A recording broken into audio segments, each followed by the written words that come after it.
Have you guys ever wondered why games cost $60? I've always asked myself that question. Let's find out today. Yo, Pierre, you wanna come out here?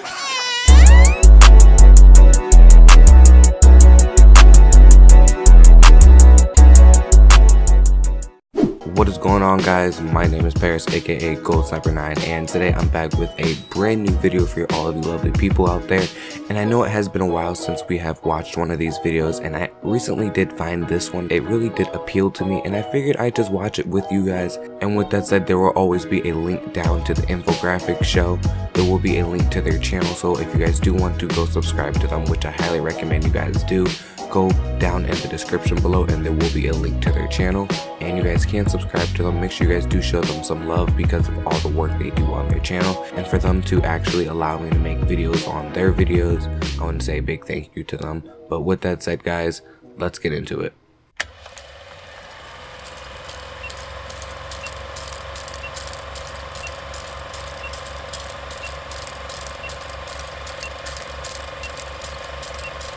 In this episode of the Infographic Show, why hasn't the price of video games changed?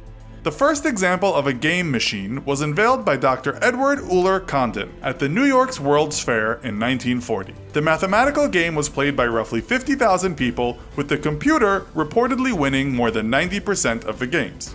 The first game system designed for commercial home use was in the late 1960s, when Ralph Baer and his team released his prototype, the Brown Box, a vacuum tube circuit that could be connected to a television set, allowing two users to control cubes that chased each other on the screen. But it wasn't until the 1970s that games became mainstream, when the first commercial arcade video game, Computer Space by Nutting Associates, was introduced. And in the same decade, Atari introduced Pong to the arcades. A game that many who were born in Generation X will remember fondly. Pong is a table tennis sports game with simple two-dimensional graphics, and it quickly grew in popularity. I don't know why, but automatically just hearing the name Pong makes me have some questions. I don't know why. But anyway, was this a machine that just kids had and they were just like, you know what, man, let's go play some Pong? I mean, was tennis the get-ish like that, man? I don't understand. I mean, maybe it was, maybe it wasn't, but I mean, hey, I would like to own one of these things, you know, if I was a kid back then. Let me know if you guys know anybody who has one of these old machines. I mean, you never know. Go look in your basement or something like that. You never know what you might have down there. But anyway, let's continue. It was the first commercially successful video game, and it helped to establish the video game industry along with the first home console, the Magnavox Odyssey. Soon after its release, several companies began producing games that copied the layout of Pong's gameplay and went on to release new types of games. But back in 1976, of course, things were quite different and gaming was simple. Pong was the height of at-home multiplayer gaming with only two dials, one button, and a switch. And new, it cost nearly $100, which is enough to buy an Xbox 360 and a Nintendo Wii by today's dollars. So what about the modern gaming era and the prices people pay to play? The 1990s were a decade of innovation in video gaming, a transition from sprite-based graphics to full-fledged 3D graphics. It gave rise to several genres of video games, including the first-person shooter, real-time strategy, survival horror, and massively multiplayer online or MMO. Consoles went from 4th to 5th to 6th generation, CD-ROM technology was born, with the Nintendo 64 being the last major home video game console to use ROM cartridges, and game controllers took on a new look with the Super NES controller introducing a more rounded, dog bone-like design and adding two more face buttons, X and Y, arranged in a diamond formation. Games such as Street Fighter II, Mortal Kombat, Sonic the Hedgehog, Super Mario 64, Doom, Resident Evil, StarCraft, and dozens more were released. And how much did the 90s games cost?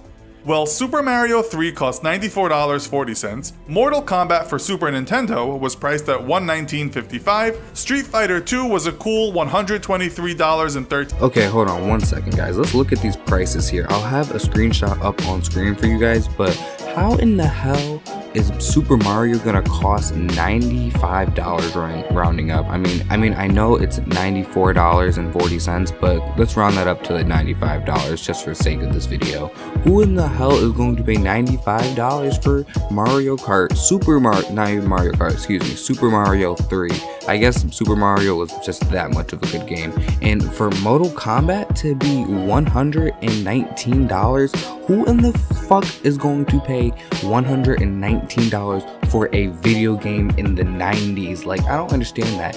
I mean, and let's just take a minute to even acknowledge the fact of Street Fighter 2 costing $123.13. Like, what in the hell? Who's gonna pay these obnoxious prices for these games? Like, for anyone who did buy Mortal Kombat and Street Fighter, I can understand maybe Super Mario. Never mind. Not even that. I wouldn't even waste $95 or $94.40 if you want to be more, accurate. I wouldn't even waste that money on, just myself altogether. That's a complete lie, because I buy myself nice things. Jeez.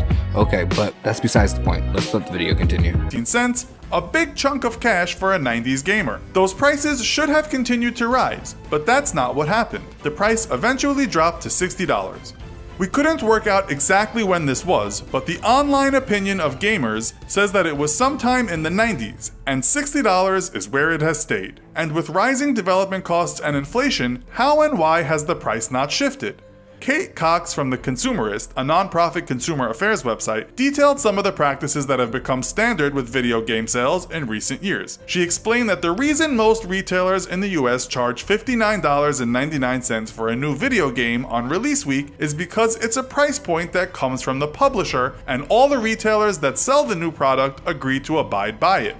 Stores that choose not to abide by this price quickly find themselves out of favor with the publisher, risking future shipments. So if Big Game Store is keen on getting players in the door, they won't drop below the publisher's guidance.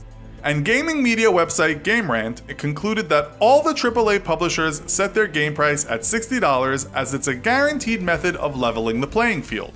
Publishers set the minimum price of $60 because it guarantees their cut will be substantial enough to support them, with more being made from extras such as collector's editions, DLC, and microtransactions. Wait a second, they're making more money off of us just for, us buying the collector's edition? Who would have thought? I mean, geez, that's just something crazy if you ask me. I mean, I guess I can understand why we're still at $60 and, with collector's editions going on to maybe about like $100. I mean, I know the Red Dead Redemption 2 special edition was $80, I do believe it was. Don't quote me on that. But that's just interesting just to see how over time, Mortal Kombat once upon a time was $120 something. That's just crazy if you ask me. But let's continue watching. Unfortunately, the model may not be as lucrative for retail, and stores often take a hit on stocking new games, which is part of the reason used game stores don't offer much cash for used games, yet still on-sell them at a much higher price. So where exactly does the $60 go to? According to Alex Pham in an article for the Los Angeles Times in 2010, that $60 price is broken down as follows. $27 goes to the publisher, $15 to the retailer, $7 to returns, which are games that don't sell and are sent back, $7 is a platform royalty which is paid to Sony, Microsoft, or Nintendo, and $4 to production and distribution. You might have noticed that there's no mention of the developer. Well, that's because in most cases, the developer has already been paid. And to talk about developing video games for a minute, you would think that a game that is more expensive to make should be more expensive to buy. Well, that's just not the case. Call of Duty Modern Warfare 2 cost $200 million to make, whereas Gears of War only cost $10 million to make. Hold on, let's take a minute here. I probably have to edit that out because I said that word.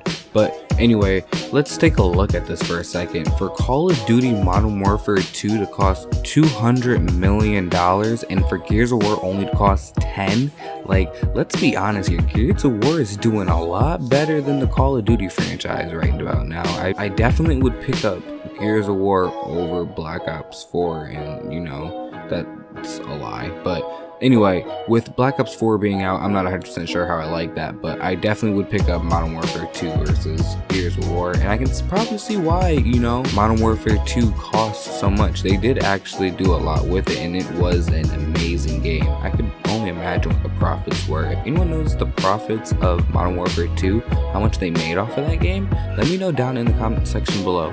But geez, that's just a lot of money just all together. Think about having $200 million just to make a video game.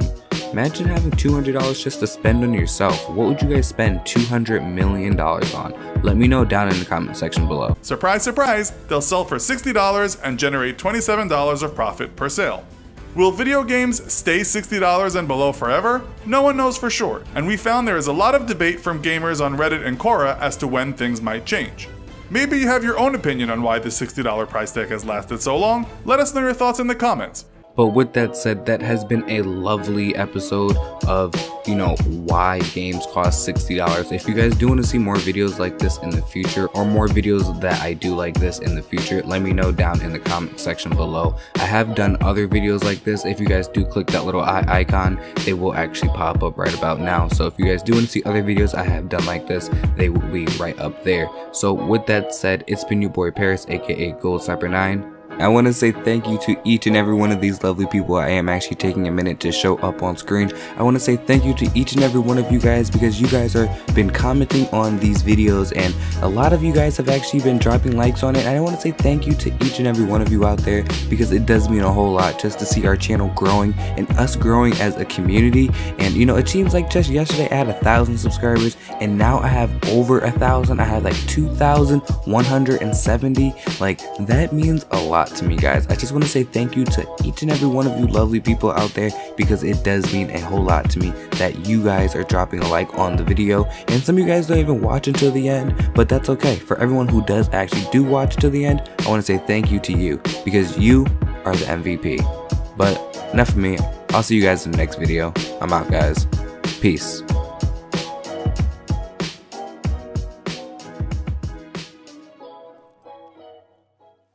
Do your thumbnails suck? Do you want to spend less time trying to understand Photoshop? Stop spending precious time working on useless thumbnails and download TubeBuddy today.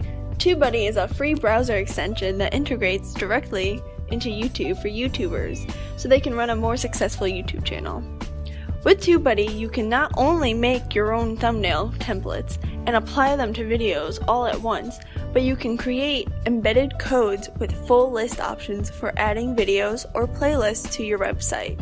You can also set any video as an end screen template, then easily apply its end screen elements to new uploads.